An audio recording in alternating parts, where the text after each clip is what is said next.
दोस्तों, target with PS Parihar channel में आपका स्वागत है। आइए शुरू करते हैं और देख लेते हैं कि दैनिक रोजगार समाचार के इस वीडियो में विद्यार्थी जीवन से संबंधित कौन कौन सी सूचनाएं हैं। तो वीडियो को जल्दी से लाइक कर दें, शेयर कर दें। जिन छात्रों ने चैनल को अभी भी सब्सक्राइब न किया हो तो जल्दी से सब्सक्राइब कर लें ताकि आप लोगों को इसी प्रकार की ऑथेंटिक अपडेट से सबसे पहले मिलती रहे। आज के इस समाचार के वीडियो में जो ज्यादातर जो सूचनाएं हैं वो शिक्षक भर्तियों से संबंधित हैं। क्योंकि आज समाचार पत्र तो आया नहीं है, कल होली का अवकाश था और इसलिए आज की इस वीडियो में हम लोग केवल उन मुद्दों पर चर्चा करेंगे जो आप लोग कमेंट के द्वारा पूछते रहते हैं। अब सबसे पहले चर्चा हम लोग करेंगे बिहार की। अब बिहार के बारे में आपने सुना होगा कि बिहार में सीएम को बदला जा सकता है, नीतीश कुमार केंद्र में जा सकते हैं। इसको लेकर के कल टीवी चैनलों के द्वारा जानकारी दी गई है और हो सकता है कि भारतीय जनता पार्टी का जो है मुख्यमंत्री बन जाए। तो क्या जो भर्तियों की जो प्रक्रियाएं हैं, जो लगातार बिहार से सभी विभागों से भर्तियां निकल रही थी, तो क्या ये भर्तियां रुक जाएंगी? ये एक बड़ा सवाल है। ये देख सकते हैं, ये आज की ही न्यूज है। लिखा हुआ कि राज्यसभा से केंद्र की राजनीति करेंगे नीतीश कुमार, आज नामांकन, बिहार कैबिनेट में बदलाव की संभावना।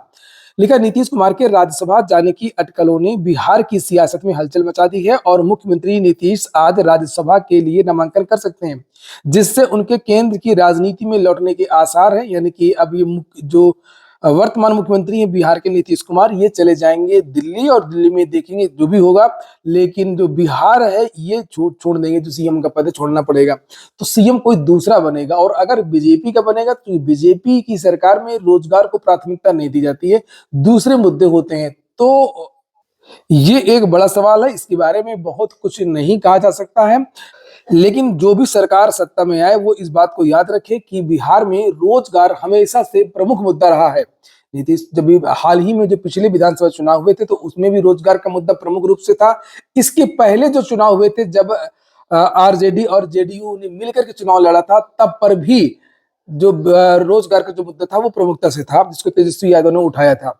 और इसी वजह से लोगों ने नीतीश कुमार में विश्वास किया और उनकी सरकार लगातार आगे कंटिन्यू हो रही थी। तो बात केवल बिहार की नहीं है, केंद्र सरकार की भी है और अन्य राज्यों के बारे में भी है कि रोजगार को प्रमुख मुद्दा बनाना ही चाहिए और रोजगार को प्रमुखता से आना चाहिए। तो देखते हैं, मुझे ऐसा लगता तो नहीं है कि बीजेपी इस तरीके से बिहार में गलती करेगी। और वैसे भी टीआरई 4 के विद्यार्थी इंतजार कर रहे हैं। हो सकता है कि अगर ये बड़ा फिर हो तो हो सकता है थोड़ा बहुत देरी भी हो जाए टीआरई 4 के विज्ञापन में। हालांकि परीक्षा की तारीख तो घोषित कर दी गई है, लेकिन टीआरई 4 के आवेदन की तारीख के बारे में घोषणा नहीं की गई है। इसको लेकर के विद्यार्थी लगातार बिहार में मांग कर रहे हैं। और वहीं पर आगे बढ़ने से पहले एक सूचना है उन विद्यार्थियों के लिए जो विद्यार्थी टीआरई 4 की तैयारी कर रहे हैं। सभी अभ्यर्थी, एक संस्था है द ऑफिसर्स एकेडमी, जिसे आप लोग यहाँ पर देख सकते हैं, जिसके बारे में मैंने पहले भी बताया था। यहाँ पर जाकर के इनका एक बैच स्टार्ट हुआ, क्रांतिकारी बैच विजय 2.0 के नाम से। यहाँ पर जाकर के अपनी प्रिपरेशन कर सकते हैं टॉपिक वाइज एनसीईआरटी थ्योरी के साथ में।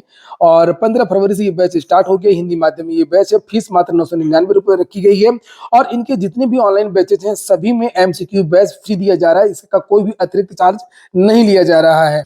वहीं पर प्रयागराज में अगर कोई विद्यार्थी ऑफलाइन कोचिंग करना चाहता हो तो प्रयागराज में इनकी ऑफलाइन ब्रांच भी है, आनंद भवन के पास में, स्वराज भवन के सामने, कामधेनु रेस्टोरेंट के बगल में। यहाँ पर जाकर के आप लोग ऑफलाइन कोचिंग भी कर सकते हैं। चलिए शुरू करते हैं हम लोग। और अब हम लोग बात करते हैं प्राथमिक शिक्षक भर्ती की। तो उत्तर प्रदेश में विद्यार्थी लगातार ये प्रश्न पूछते रहते हैं कि सर सही सही बताइए, प्राथमिक शिक्षक भर्ती की क्या संभावना है। तो अभी तो प्राथमिकता नहीं है। जो स्थिति है, प्राथमिक शिक्षक भर्ती का कोई भी हलचल नहीं है विभाग में, ना निदेशालय में, ना शिक्षा सेवा चयन आयोग में, ना कहीं पर भी। तो अभी प्राथमिक शिक्षक भर्ती का इस साल आने की कोई संभावना नहीं है, ये सत्य है। चाहे 1000 पद हो चाहे 1500 पद हो।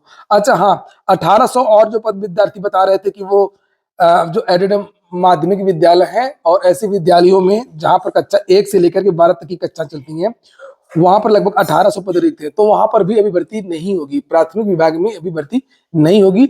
अभी तो शिक्षा सेवा चयन आयोग में जो प्रमुखता से जो चीजें होंगी वो यूपीटीईटी नोटिफिकेशन को लेकर के है। 15 अप्रैल तक आपका जो नोटिफिकेशन है ये जारी होना है।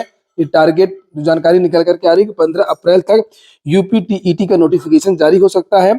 और पुरानी जो टीजीटी पीजीटी असिस्टेंट प्रोफेसर भर्ती की जो परीक्षाएं हैं, ये पुरानी परीक्षाएं होंगी। और उसके बाद में असिस्टेंट प्रोफेसर और टीजीटी पीजीटी का नया विज्ञापन जारी होगा। तो ये 2-3 काम है, यही काम इस साल अगर पूरे हो जाए तो वही एक बड़ी उपलब्धि है। और नई प्राथमिक शिक्षक भर्ती या एडेड जूनियर हाई स्कूल शिक्षक भर्ती में लगभग 4500 से 4000 के आसपास पद रिक्त हैं, वो भर्ती भी आनी है, मगर वो भर्ती भी इस साल नहीं आएगी। तो अगले साल जो है आप लोगों को 2027 में चुनाव के बाद आप लोगों को एडेड जूनियर हाई स्कूल शिक्षक भर्ती के लगभग 5000 पद, 4500 या 5000 जैसे वैकेंसी पिछली बार आई थी, उसी तरीके से वैकेंसी एक एडेड जूनियर की देखने को मिल सकती है।